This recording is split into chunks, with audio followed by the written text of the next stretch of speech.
countdown of myths, lies, and downright stupidity has reached number 6. Avoid all radiation.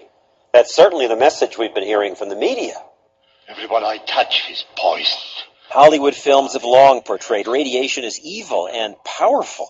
It'll all be over in a second. It gives this man the power to kill anyone he touches.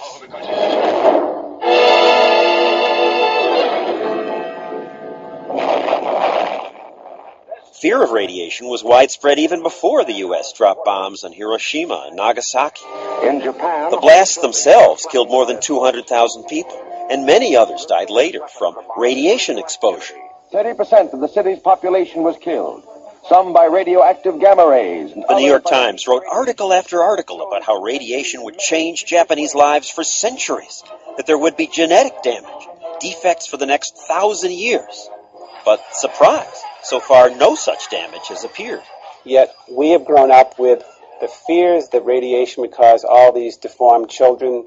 Some researchers, like toxicology professor Ed Calabrese, now say blast survivors who were exposed to smaller amounts of radiation are living longer than normal.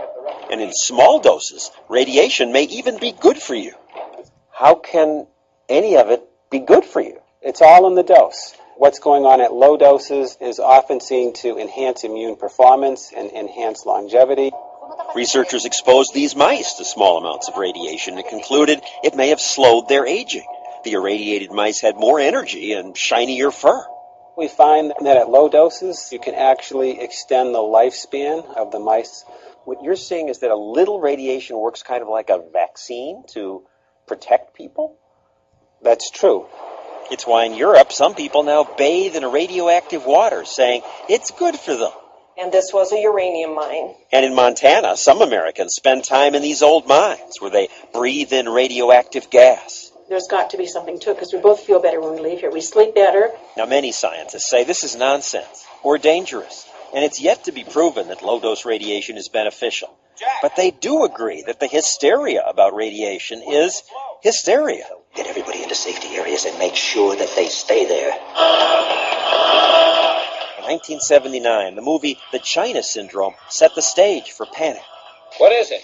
An accident at Ventana. Just weeks later, a nuclear power plant in 3 Mile Island, Pennsylvania, released radioactivity into the air.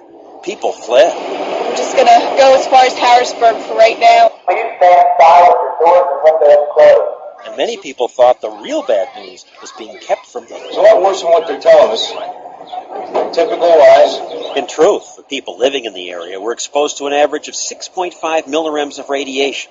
We now know that's meaningless, given that every year all of us absorb about 30 from the ground, 26 from the sun, 10 from just one dental x-ray, 10 from food, 5 from our own drinking water.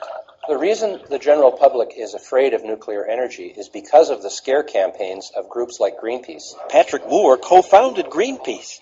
He says he's not surprised that people fear radiation. It's because they are being told over and over and over again through the media that they are going to be damaged and killed by radiation from nuclear power.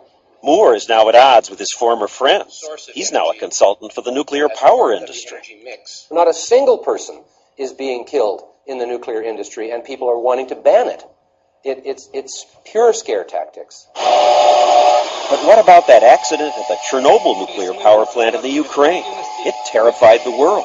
There are unconfirmed reports tonight that as many as 2,000 people have died. The Washington Post headlined 30,000 deaths, 40,000.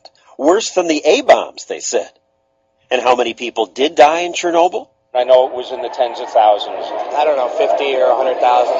On Earth Day this year, people told us that radiation killed thousands in Europe as a result of Chernobyl. In truth, a study by 8 international agencies found 56 people were killed, mostly firefighters and workers at the plant. Thousands of other people may still die of cancer, but nowhere near the number that was predicted. The study says the biggest health menace the people of Chernobyl faced was psychological trauma, in part from fear. The fear was worse than the radiation. So next time someone scares you about radiation, remember that you're exposed to it all the time, without harm. And some people even want more of it.